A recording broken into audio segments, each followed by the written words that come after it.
मोहभंग पहले प्यार से अंतिम भाग। पिछले भाग में आपने जाना दीपक और नेहा की शादी हो जाती है और दोनों बड़े ही प्यार से एक दूसरे के साथ रहने लगते हैं।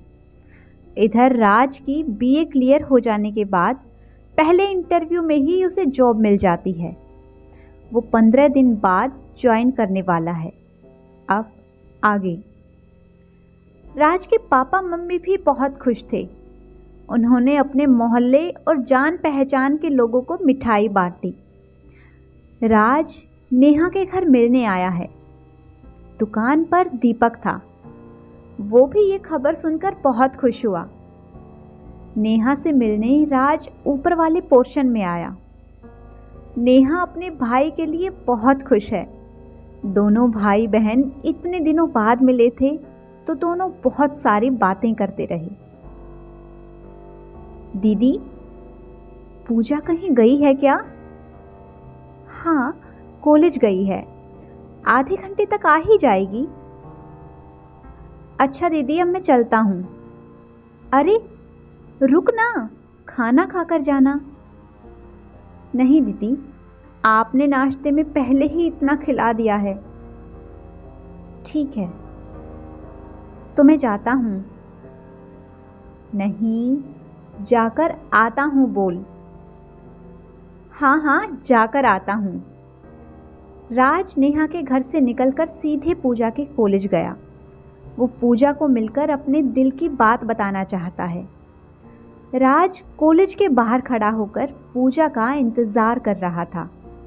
10 मिनट बाद पूजा किसी लड़के के साथ बाहर आ रही थी। दोनों बातें करते हुए आए। फिर पूजा उसके साथ बाइक पर बैठने लगी। राज को बहुत गुस्सा आया और वो पूजा के पास गया।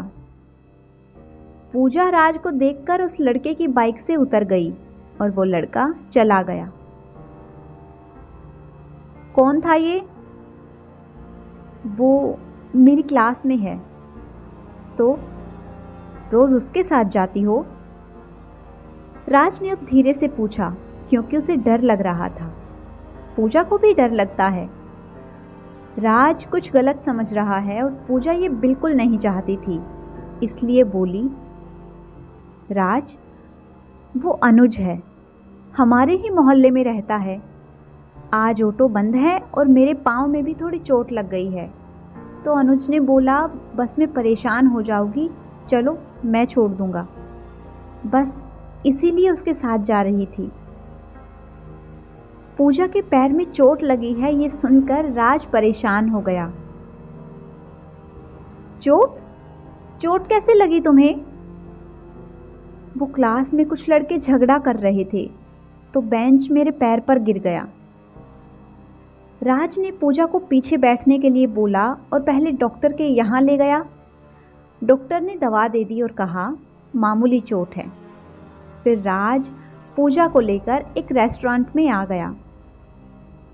राज, हम यहाँ क्यों आए हैं? फिल्म देखने। रेस्टोरेंट भला कोई क्यों आता है पागल? पूजा, क्या तुम मेरे साथ थोड़ा टाइम स्पेंड नहीं कर सकती? पूजा मुस्कुरा उठी। राज, ज़रा 2 मिनट रुको, मैं भैया को फ़ोन करके बता देती हूँ, नहीं तो बेकार में परेशान होंगे। पूजा फ़ोन पर, भैया, आज मैं अपनी दोस्त के साथ रेस्टोरेंट आई हूँ तो थोड़ी देर हो जाएगी आने में। ठीक है, पर ज़्यादा देर मत करना। ठीक है भैया, रखती हूँ। तुमने झूठ क्यों बोला? यूं ही, पूजा ने शर्माते हुए कहा। राज ने मन में सोचा, यही अच्छा मौका है पूजा को अपने दिल की बात बताने का। वेटर मेन्यू कार्ड लेकर आया। पूजा, तुम्हें जो पसंद है वो ऑर्डर करो, मैं वही खाऊंगा।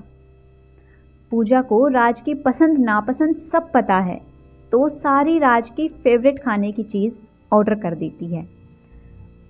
पूजा, सुनो ना, मैं तुमसे कुछ कहना चाहता था पर समझ नहीं आ रहा कैसे कहूँ। क्या राज, तुमने कहा था ना हम दोस्त हैं, तो बोलो ना, इतना क्यों सोच रहे हो? पूजा, मैं तुमसे प्यार करता हूँ और तुमसे शादी करना चाहता हूँ। राज ने बगैर कोई भूमिका बांधे अपने प्यार का इजहार कर दिया। पूजा तो कब से राज से प्यार करती है, पर जब अचानक से राज ने प्यार का इजहार किया तो उसे कुछ समझ नहीं आया और वो राज को देखने लगी। ऐसे क्यों देख रही हो? तुम कुछ बोल रहे थे, मैंने शायद कुछ गलत सुन लिया। राज ने पूजा का हाथ अपने हाथ में ले लिया। मैं तुम्हें बहुत प्यार करता हूं, मुझसे शादी करोगी? वेटर खाना लेकर आ गया था तो पूजा ने अपना हाथ छुड़ा लिया। पूजा अपनी नजर नीचे करके धीरे धीरे खा रही थी। पूजा, तुमने अभी तक मेरे सवाल का जवाब नहीं दिया। राज, इस सवाल का जवाब मेरे पास नहीं है, दीपक भैया के पास है। मेरे लिए तुम्हारा जवाब ज्यादा जरूरी है। और अगर भैया नहीं माने तो तुम्हें भगाकर ले जाऊंगा। कैसी बात करती हो? मजाक कर रहा हूं पागल, मुझे पता है जीजाजी मना नहीं करेंगे। पूजा, मुझे बैंक मैनेजर की जॉब मिल गई है।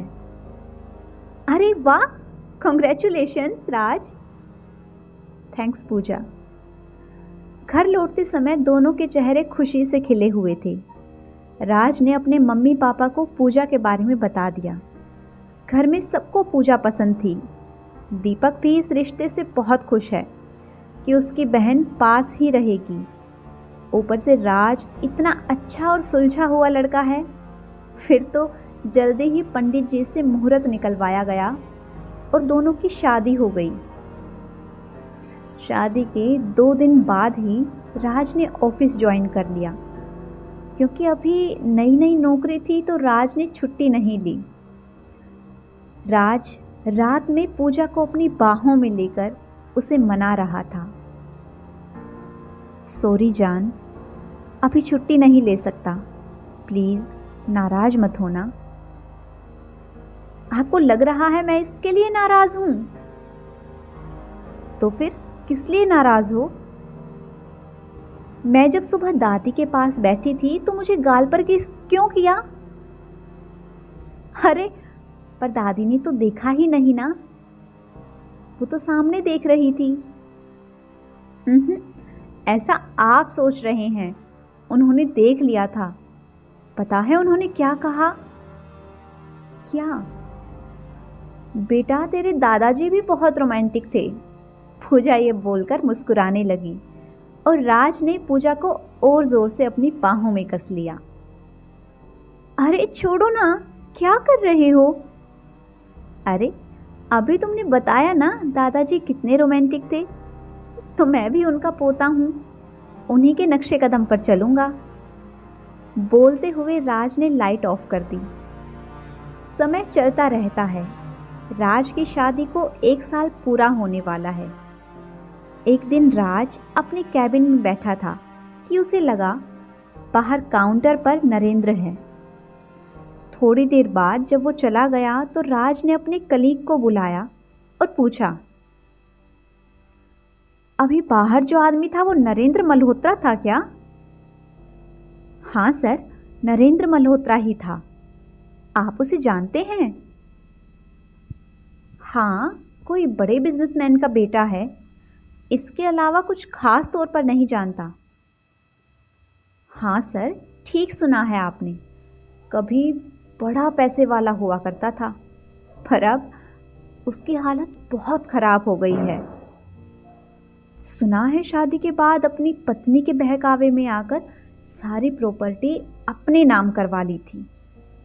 अपनी माँ से धोखे से साइन करवा लिया और बाद में अपनी पत्नी के नाम कर दिया। जब उसकी पत्नी उसके मम्मी पापा को घर से निकालने की धमकी देने लगी तब उसके पापा को सारी बात समझ आई। उन्हें पता चला तो उनका हार्ट अटैक आ गया और पहले ही अटैक ने उनकी जान ले ली। नरेंद्र को ठीक से बिजनेस संभालना नहीं आया और धीरे धीरे बिजनेस डूब गया। एक एक करके प्रॉपर्टी बेचता गया और अपनी पत्नी के शौक पूरे करता रहा। अब तो ऐसा हाल है कि थोड़े बहुत ब्याज के पैसे से घर चलता है और कुछ छोटे बच्चों को ट्यूशन पढ़ाकर, पर सुना है बीवी इससे बहुत लड़ती है। कलीग सारी कहानी सुनाकर जा चुका था और राज जल्दी से 6 बजने का इंतजार कर रहा था। 6:30 बजे तक राज अपने घर में था और पूजा को तैयार होता देख रहा था। हाँ, आप चाहते हैं ना कि मंदिर जाने में देर ना हो? हाँ, तुम ही तो जल्दी नहीं कर रही हो। अब आप ऐसे देखते रहेंगे तो मुझे और देर हो जाएगी। आप बाहर जाइए। क्या बात है बेटा, बाहर क्या कर रहे हो? माँ, पूजा के साथ मंदिर जा रहा हूँ, तो वो अंदर तैयार हो रही है और मुझे बाहर निकाल दिया। तो और अपने मन से मंदिर? हाँ माँ, है एक इंसान जिसने मेरा बहुत बड़ा बोझ खुद पर ले लिया। बस उसी के लिए भगवान को धन्यवाद करने जा रहा हूँ। मंदिर जाना तो बहुत अच्छी बात है बेटा, पर उस इंसान को भी धन्यवाद दे देना। हाँ माँ, आप ठीक कह रही हैं। जब उससे मिलूंगा तो बहुत धन्यवाद दूंगा। राज को बैंक की तरफ से हॉलिडे पैकेज मिला है, होटल सागर रिजोर्ट मनाली के लिए। तो पूजा पैकिंग कर रही है और राज उसे परेशान कर रहा है। राज के मन में जो निधि के लिए थोड़ी सी खालिश थी, उससे उसका मोह भंग हो गया था और वो इससे बहुत खुश था। दोस्तों, ये कहानी यहीं पर ख़त्म होती है, पर इससे हमें ये साफ तौर पर पता चलता है कि कई बार हम जिस चीज़ की लालसा करते हैं वो हमें जीवन में नहीं मिल पाती और हम उसके लिए ताउम्र अफसोस करते रहते हैं। यकीन मानिए, अगर वो आपको नहीं मिली है तो भगवान ने आपके लिए कुछ अलग ही सोचा होगा, कुछ अच्छा ही सोचा होगा। अगर आप सभी ने इस कहानी के पिछले भाग अब तक नहीं सुने हैं तो चैनल पर विजिट करके इसे ज़रूर सुन लें। अगर आपको आज की ये कहानी पसंद आई है तो वीडियो को लाइक कीजिए, शेयर कीजिए। अगर आपने अभी तक चैनल को सब्सक्राइब नहीं किया है तो जल्दी से चैनल को सब्सक्राइब कर दें। Thanks for watching.